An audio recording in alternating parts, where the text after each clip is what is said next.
¿Qué tal? ¿Cómo están? Es un gusto saludarlos y agradecer la posibilidad de estar en este momento juntos a través de esta transmisión y ojalá que podamos sentir la presencia de Dios en este momento para que podamos entender parte de sus propósitos que tienen que ver con revelarnos su amor. En- Repito mi nombre para aquellos que no me conocen, Marcelo Quiñones, soy pastor de la Iglesia Adventista y a través de este mensaje, a través de este medio, queremos hacer énfasis en un aspecto importante que tiene que ver con emociones que vivimos en nuestra vida personal, en nuestra vida particular. Y el título del tema de este momento es Sin miedo al fracaso. ¿Por qué sin miedo al fracaso?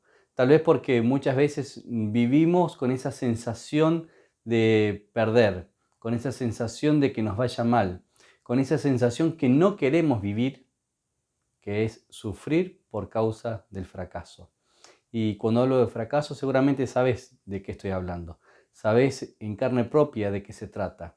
Y todo lo que genera en nuestra vida esta sensación tal vez de derrota, tal vez de no alcanzar objetivos, de quedar en el camino y de sentir una variedad de emociones que no son buenas, que no nos gustan vivir y menos recordar. Porque justamente tendemos a recordar el dolor producido por un fracaso en el pasado y esto a veces nos impide a embarcarnos a proyectos futuros porque no queremos repetir ese sentimiento y ese dolor. Sin miedo al fracaso, quiero compartir con ustedes algunas declaraciones, algunas citas que las encontré en distintos libros y que también las encontré en Instagram, en distintas declaraciones que tienen que ver justamente con esta sensación de que no nos gusta sentir lo que es el fracaso, pero entender que el fracaso es parte de la vida. Fíjate lo que dice esta declaración. No tengas miedo de fracasar, sino de no intentarlo. No tengas miedo de fracasar, sino tener miedo de no intentarlo. Porque el miedo al fracaso muchas veces nos paraliza y nos impide intentarlo, porque ya sabemos lo que es el dolor del fracaso, el dolor de la tristeza, el dolor de la angustia, el dolor del desamor, el dolor de la traición, el dolor del despido. Y por miedo a ese dolor no lo intentamos. O no lo intentamos nuevamente. O no nos damos oportunidades. Hace muchos años, en un grupo de jóvenes, de colportores, hablé un poco acerca del tema del fracaso y me acuerdo que uno de los líderes me dijo, no tenés que hablar del fracaso porque el fracaso es contagioso. Hablar y repetir tantas veces la palabra fracaso hace que uno este, sienta que es un fracasado. Y sí, es cierto, si te dicen que sos fracasado, si vos te decís a vos mismo que sos fracasado, lo más probable es que te sientas así y que seas así. Pero una cosa es decirte, mencionarlo y otra cosa es aceptarlo. Y fíjate esta otra declaración que quiero compartir con vos en este momento. El éxito consiste en vencer el miedo al fracaso. El éxito no consiste en no fracasar. El éxito consiste en vencer el miedo al fracaso. Y vencer el miedo al fracaso es saber que existe la posibilidad de fallar, existe la posibilidad de que nos vaya mal, existe la posibilidad de perder. ¿Pero qué? Porque existe la posibilidad de perder, ¿no vamos a jugar? Porque existe la posibilidad de fallar, ¿no vamos a intentarlo? Porque existe la posibilidad de un divorcio, ¿no nos vamos a casar? Porque existe la posibilidad de un despido, ¿no vamos a embarcarnos en algún trabajo? No tengas miedo del fracaso, sino ten miedo de no intentarlo. El éxito depende no de no fracasar, sino de vencer este fracaso. Fíjate lo que dice esta otra declaración que también es importante. El único y verdadero fracaso es aquel de que no aprendimos nada. Y esta declaración es una con las que quiero que podamos introducirnos también al texto bíblico, donde el Señor nos mira, te mira y te dice y me dice, el único verdadero fracaso es aquel del que no aprendiste nada. Es cierto que es feo eh, perder, es cierto que es feo no acertar con las cosas que queremos, Pero lo bueno es que de esas cosas malas que nos suceden, podemos aprender. Dios no nos dice que no nos va a suceder nada malo. Dios nos dice que de esas cosas malas que nos sucedan, tenemos que aprender. No es que Dios va a generarnos cosas malas para enseñarnos lecciones. La vida es mala. El mundo de pecado es injusto. Y no es que las cosas malas que nos sucedan son porque Dios nos causa esas cosas malas y después nos dice, ¿aprendiste la lección? No, ese es un Dios déspota en todo caso, es un Dios desalmado. Y ese no es el Dios que está en la Biblia. Ese no es el Dios que muestra Jesús. El Dios que está en la Biblia es el que te dice a vos y a mí, este mundo está contaminado por el pecado, por el egoísmo, por el orgullo, por la vanidad, por la envidia. Y este mundo te va a generar tristezas. En este mundo la gente te va a defraudar, te vas a sentir desilusionado de los demás o de vos mismo.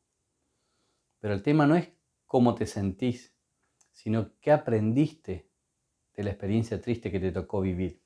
Hay otra declaración más en la cual uno tiene que invertir en estas palabras o como haciendo un juego de palabras en la que dice, en vez de preguntarnos ¿por qué me está pasando esto? Cambiarlo por la palabra ¿qué me está enseñando esto? Es cierto que cuando pasamos por una situación de crisis, de desilusión, de duelo, de tristeza, de angustia, tal vez no estamos en la condición emocionalmente equilibrada como para hacernos esta pregunta. Pero después del proceso de duelo, sí preguntarnos, no por qué me está pasando esto, sino qué me quiere enseñar esto. Como hombre, como esposo, como papá, muchas veces me toca vivir estas cosas que son injustas o me toca vivir experiencias que no son de mi agrado y que me causan tristeza o me han causado o me causan heridas. Y trato de aprender, de decir, ¿qué me está enseñando esto? ¿Hacia dónde el Señor quiere apuntar con esta experiencia que me permite vivir? No es que Dios, insisto en esto, genera cosas malas para después querer enseñarme una lección. Eso no es un Padre de amor. Dios me hace reconocer que aún en la desilusión, aún en la tristeza, aún en la pérdida, hay algo por aprender. Por eso pregúntate, en vez de ¿por qué me está pasando esto? Pregúntate, ¿qué me quiere enseñar esto? Una frase más que me gustó, se la compartí a mis hijos y le dije, mira qué linda esta frase. Un ganador un ganador fue un perdedor que nunca se dio por vencido. Te lo repito. Un ganador fue un perdedor que nunca se dio por vencido. Nadie gana de la nada. Nadie nació ganando. Uno puede decir, sí, pero nació con ciertos privilegios, con más oportunidades. Puede ser. Pero igualmente tuvo que luchar, igualmente tuvo que enfrentarse con cosas, igualmente tuvo que animarse, atreverse. Pero no por eso significa que no haya experimentado la tristeza de la pérdida, del fracaso, de la desilusión, del abandono. De paso, en nuestra vida continuamente estamos experimentando situaciones de crisis muy fuertes. Quienes son madres tal vez pueden sentirlo más de cerca, lo que voy a mencionar, los padres que lo hemos visto, pero tal vez no lo hemos vivido tan en carne propia como una mamá. Una de las primeras crisis del bebé es el desapego, cuando tienen que dejar de tomar de la teta de la mamá, cuando tienen que dejar de amamantarse, porque no es que pierden el alimento, no es que su crisis está porque no puede tomar más la leche. Su crisis está en que no pierde ese vínculo carnal con la madre. Y es una gran crisis, que obviamente queda marcado en el cerebro del niño esa crisis, esa frustración, ese rechazo, y uno dice, pero ¿por qué me están abandonando? ¿Por qué me deja mi mamá? ¿Por qué me cambia? La crisis cuando lo sacan de la cama y lo mandan a la cuna. Pero ¿por qué me dejan si yo estuve 9 meses con esta persona? Además, éramos la misma persona para la mentalidad del bebé, ¿no? Era la misma persona, no existía la mamá como un ser ajeno. La mamá y él eran uno solo. Cuando nace viene ese primer desapego y decir ahora como que somos dos y después encima que después lo manden a otro lugar, a otra cuna, a otra cama, a otra habitación. Crisis que generan frustraciones fuertes y son injustas para el bebé. Por eso llora, por eso reclama. Pero es parte del desapego, es parte del proceso de maduración. No es que los padres somos malos y los mandamos a los hijos a otra cama, a otra habitación porque queremos que sufran o que lloren. ¿Te das cuenta de lo que para vos puede ser un fracaso? Lo que para vos puede ser una frustración, lo más probable es que sea un proceso de formación y de educación, parte de tu crecimiento personal o espiritual. Quiero compartir con ustedes un pasaje en la Biblia, en 2 Timoteo, la segunda epístola que Pablo le escribe a Timoteo, en el capítulo 1, a partir del versículo 3. Noten ustedes las palabras paternales y pastorales que usa el apóstol Pablo con su amigo Timoteo, con su hijo espiritual Timoteo, con su discípulo Timoteo. Segunda epístola del apóstol San Pablo a Timoteo, en el capítulo 1, en el verso 3, dice así: Doy gracias a Dios, al cual sirvo desde mis mayores, con limpia conciencia, de que sin cesar me acuerdo de ti en mis oraciones noche y día, deseando verte, al acordarme de tus lágrimas, para llenarme de gozo, trayendo a la memoria la fe no fingida que hay en ti, la cual habitó primero en tu abuela Loida y en tu madre Eunice, y estoy seguro que en ti también. Versículo 6. Por lo cual te aconsejo que avives el fuego del don de Dios que está en ti, por la imposición de mis manos, porque no nos ha dado Dios espíritu de cobardía, sino de poder, de amor y de dominio propio. El apóstol Pablo se está dirigiendo al joven Timoteo, haciéndole mención uno de los principales factores que tiene que ver con el gozo y la alegría de sentirte, el gozo y la alegría de ser parte de esta familia, de esta iglesia, de este grupo de amigos, donde el apóstol dice: yo doy gracias a Dios cada vez que me acuerdo de vos, cada vez que me acuerdo de tus lágrimas, y me llena de gozo. Qué linda experiencia, ¿no? La del apóstol pensando en un discípulo, pensando en su alumno, pensando en su hijo espiritual, y que esto le llene de gozo. A vos, ¿qué persona te llena de gozo? ¿Qué persona te llena de alegría? ¿Te acordás y pensás en cosas lindas y maravillosas? Se te pueden llenar los ojos de lágrimas, los podés extrañar, podés desear estar con esa persona, pero más allá de eso, cada vez que te acordás, se te llena de gozo el corazón. El Señor quiere que estrechemos vínculos fraternos, vínculos de amor tan grande, que tengamos esa satisfacción por el logro y por el crecimiento y por la prosperidad de las personas que nos rodean. Rodéate de esas personas. Rodéate de aquellas personas que te van a ayudar a tener éxito, porque éxito no es tener cierto estatus económico, social o de poder político o religioso. Éxito tiene que ver con la satisfacción, la felicidad, la plenitud de tu paz. Y Pablo se acordaba de Timoteo y le daba gozo y alegría, aún de las lágrimas de Timoteo, trayendo a la memoria una fe no fingida. Se ve que había varios que tenían una fe fingida. Y tal vez vos puedas conocer en la iglesia, en tu alrededor, en tu familia, personas que fingen una fe, que simulan una fe. Y que tal vez nosotros mismos estamos simulando. Vos estás simulando una fe, estás fingiendo una fe. Y llegamos a la iglesia y fingimos como que todo está bien. Y fingimos como que somos espirituales y fingimos como que hablamos todos los días con Dios con total confianza. Y fingimos como si tuviéramos una relación estrecha con Dios. Y fingimos como si leyéramos la palabra de Dios todos los días. Y fingimos. Eso también nos causa frustración. Cuando nos miramos al espejo y nos decimos: ¿de qué te estás disfrazando? ¿A quién quieres engañar? ¿Con una fe fingida? Al pastor lo podés engañar, al hermano de iglesia lo podés engañar, a tu vecino lo podés engañar, pero a vos, a la gente que vive con vos y que te conoce, fe no fingida.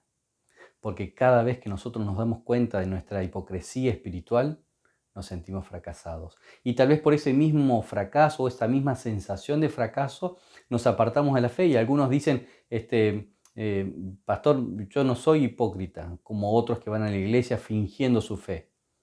No, no son hipócritas, pero son sinceramente desobedientes, que es lo mismo que ser un hipócrita dentro de la iglesia, porque tanto uno como el otro están alejados del Señor. Y tanto uno como el otro sienten esa experiencia de fracaso o de perder o de no querer seguir perdiendo, y por eso se apartan y se alejan del Señor. Pero esta fe no fingida no era fruto propio de Timoteo, sino que vino algo como herencia familiar en tu abuela Loida y en tu madre Eunice. Queridos hermanos, queridos amigos, nosotros tenemos que desarrollar esta fe, esta sensación de éxito en nuestros hijos, en los jóvenes, en los niños, en los nuevos en la iglesia. Vos que estás asistiendo a este video, tenés que saber que el Señor te dio una responsabilidad también, no solamente de tener una fe pura vos mismo, sino de formar una fe en los demás, que vean que se puede crecer, que se puede vivir, que se puede triunfar espiritualmente, sin miedo al fracaso. Y este sin miedo al fracaso tiene que ver con que no tengamos miedo a equivocarnos. Hace poco fui a visitar a un joven que tenía que tomar la decisión de bautismo y que justamente en esta invitación que el Señor le hace de renovar su vida, tener un nuevo nacimiento en Cristo Jesús, él me dice, pastor, tengo miedo de que después de bautizarme vuelva a pecar. Y yo lo miro y te miro a vos y me acerco y te digo, ¿vas a pecar? Vas a volver a pecar. Lo más probable es que cometas el mismo error y tal vez más grave que el anterior. Pero eso no significa que Dios te deje de amar o que vos dejes de intentar. Porque el éxito, decíamos recién, no se trata de no fracasar, sino de haberse superado a pesar del fracaso. Y Dios te dice, hijitos míos, estas cosas os escribo para que no pequéis. Pero si alguno pecare, abogado tenemos para con el Padre, a Jesucristo el justo. Sigue diciendo el texto bíblico en 2 Timoteo capítulo 1, ahora el versículo 6. Por eso te aconsejo, dice el apóstol Pablo, que avives el fuego del don de Dios que está en ti. Aviva el fuego del don de Dios que está en ti. Avivar tiene que ver con oxigenar, con aventar un poco, con soplar, con hacer algo para que las brasas que se están apagando comiencen a revivir, que comience a oxigenarse para que se produzca una mejor combustión, para que esa pequeña brasa se transforme en una llama y esa llama comience a generar más llamas, comience a consumir más el combustible y genere la luz y el calor que queremos tener. El éxito no es algo momentáneo, el éxito es algo permanente. Te puede ir bien una vez, pero el Señor quiere que nos vaya bien siempre. Podés caer una vez, pero el Señor te dice que quiere que te levantes siempre, porque el fracaso no está en caerse, sino en no querer levantarse. Y el Señor le está diciendo aquí a Timoteo y te dice a vos y a mí, miren, yo te aconsejo que avives el fuego, porque hay fuego en vos, pero necesitas ser avivado y ser avivado significa tomar acción, realizar acciones, buscar a Dios en oración, pedir el fuego del Espíritu Santo, pedir el viento del Espíritu Santo para que avive ese fuego que se está apagando, que se está desanimando, que está deprimido, que se siente derrotado, se cree derrotado o está derrotado. Puede ser que estés en una situación emocionalmente negativa. Puede ser que no tengas un futuro con esperanza o que no veas un horizonte esperanzador, un horizonte optimista. Pero hay que trabajar para eso también. Hay que reconocer que estamos viviendo esa situación y hay que decirle al Señor, necesito que me ayudes porque estoy en un problema, estoy en un pozo de depresión, en un lodo cenagoso, estoy empantanado. No puedo salir de esta situación, de esta emoción o de esta angustia. Versículo 7 dice, porque no nos ha dado Dios espíritu de cobardía. A mí, personalmente, como que me toca un poco el orgullo, ¿no? Qué mal por mi orgullo, qué mal por mí que tengo ese orgullo. Pero el Señor te mira y me mira y dice, yo no les di espíritu de cobardía. Ustedes no son hijos de cualquiera, ustedes son hijos del Dios Todopoderoso. Y a veces uno puede reclamar, ¿y dónde está el poder del Dios? Que no lo veo en mi vida. ¿Y dónde está la misericordia y el milagro de este Dios poderoso que en mi vida no hay milagros ni hay poder? Puede ser que te sientas así, puede ser que no lo veas al Señor actuar. Aunque no lo vemos, ahí está. Siempre está. Él está obrando, Él está actuando, aunque no lo veamos. Dios te dice y me dice, no les di un espíritu de cobardía. No les di un espíritu que tenga que ver con el decaer o el entristecerse. Y les pongo un ejemplo. En nuestra naturaleza, desde el nacimiento, a pesar de las crisis, sobrevivimos. El bebé, cuando es destetado, sobrevive con llanto, con angustia, con amargura, pero al final entiende que no va a tomar más la teta de la mamá. Al final entiende que va a tener que dormir en otra cama y en otra pieza. Eso es lo que va fortaleciendo el espíritu de resiliencia, de resistencia a las angustias, a las tristezas y frustraciones. Eso es lo que nos hace aptos para que enfrentemos otras crisis, otros fracasos, otras tristezas, otras desilusiones. El Señor nos hace fuerte porque sabe que este mundo es injusto, sabe que vamos a pasar por un montón de problemas, vamos a ser despreciados, discriminados, vamos a ser desechados, vamos a ser ignorados o ninguneados. Y como sabe eso, el Señor desde chico nos va preparando. Y puso en tu mente y en mi mente un espíritu de fortaleza, no de cobardía, de fortaleza. Noten ustedes esta aplicación práctica. Cuando un niño comienza a caminar y aprende a caminar, se cae más de 100 veces. Camina y se cae, hace 2 pasos y se cae. Y tal vez se golpea, y tal vez llora y sufre.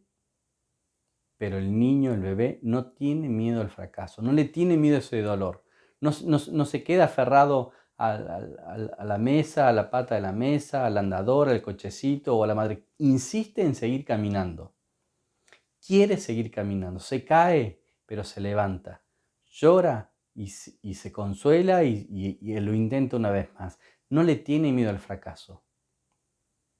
Sabe que se va a caer, sabe que le va a costar, pero por más que se caiga muchas veces, se levanta tantas como sea necesaria hasta que aprende a caminar. Queridos hermanos, el Señor no nos dio un espíritu de cobardía. Y con esta frase nos está diciendo, van a tener que caerse muchas veces, pero les dio un espíritu para que se levanten todas las veces que haga falta, todas las veces que sean necesarias. Si te vas a caer, si vas a cometer errores, dice un refrán por ahí, fíjate que no sean siempre los mismos errores.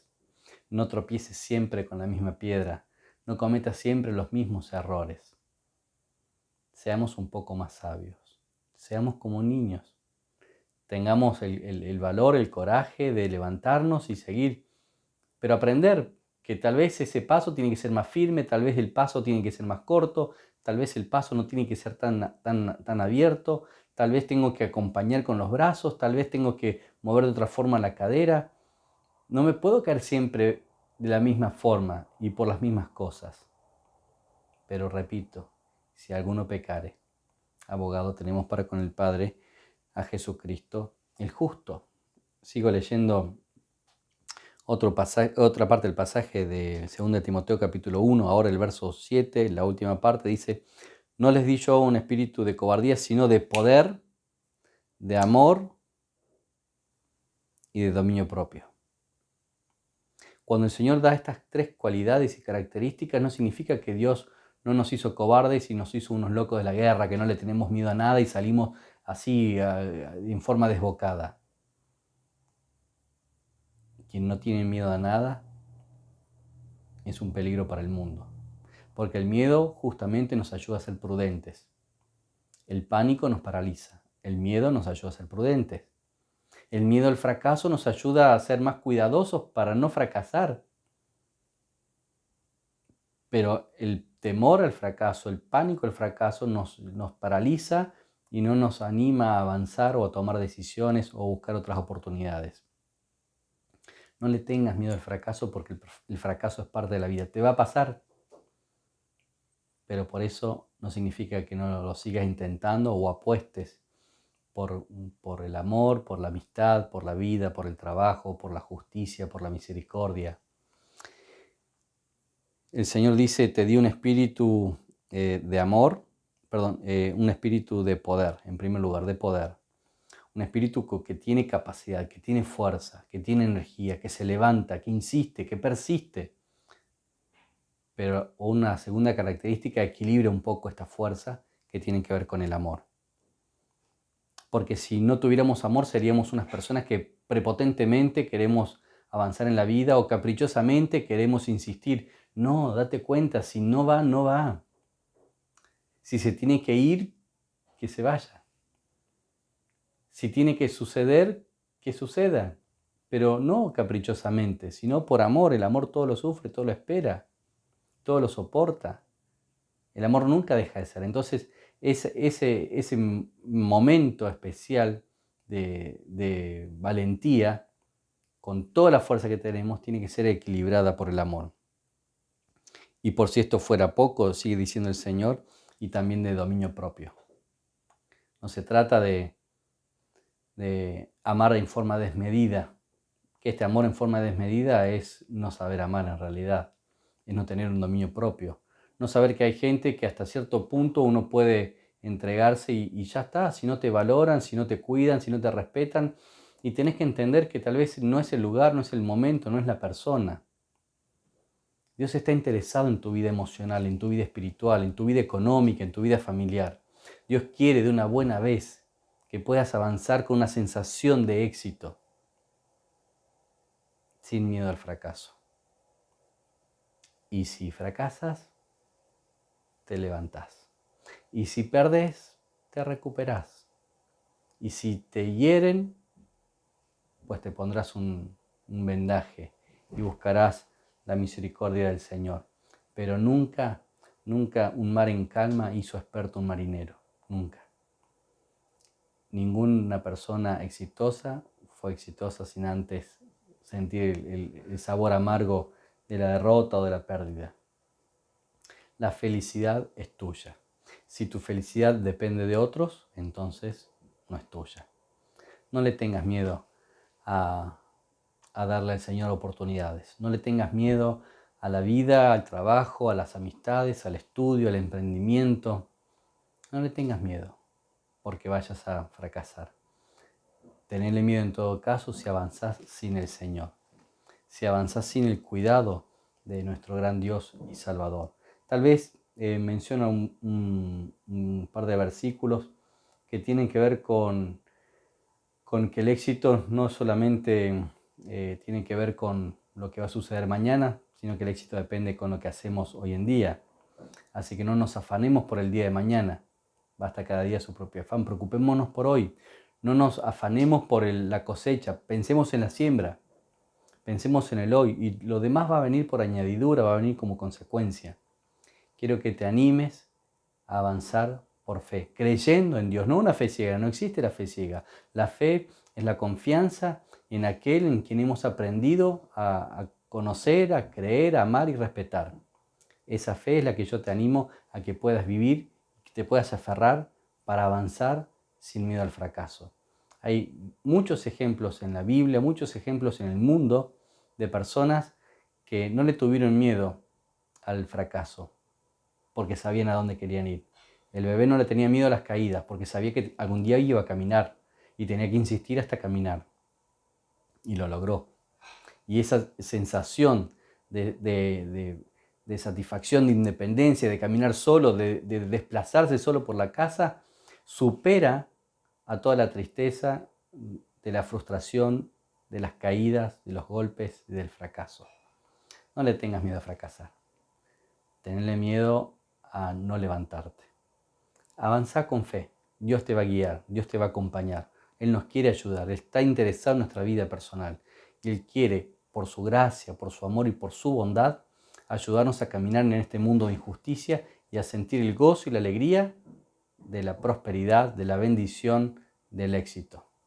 Y no sé qué decisión estarás tomando vos, pero yo en este momento, en esta oportunidad, quiero animarte a que tomes la decisión de leer más de la Biblia, de que conozcas más la Biblia. Me mandó un mensaje en este medio que estás escuchando para pedir una guía de estudios de la Biblia, para conocer más de Jesús. Tenemos Biblias gratis para regalarle a aquellas personas que quieren estudiarla.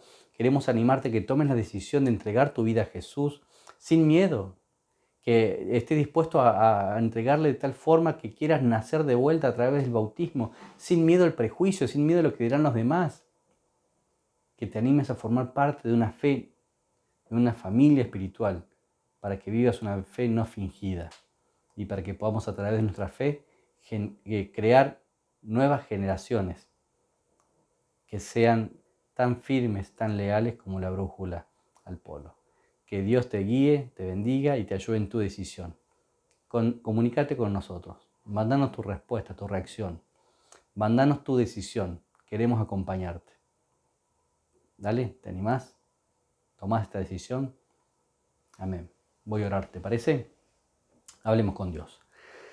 Gracias, Padre, porque me das el privilegio y la oportunidad de compartir este mensaje a través de este medio de comunicación. No sé a dónde estoy llegando, Señor. No sé a quién le estoy hablando, pero yo sé que por tu gracia y por tu bondad voy a llegar a un corazón que tú le quieres hablar y le quieres decir que estás deseoso de involucrarte en su vida, de ayudarlo y acompañarlo en sus problemas y dificultades y de fortalecerlo, Señor, en sus debilidades, sus angustias y tristezas.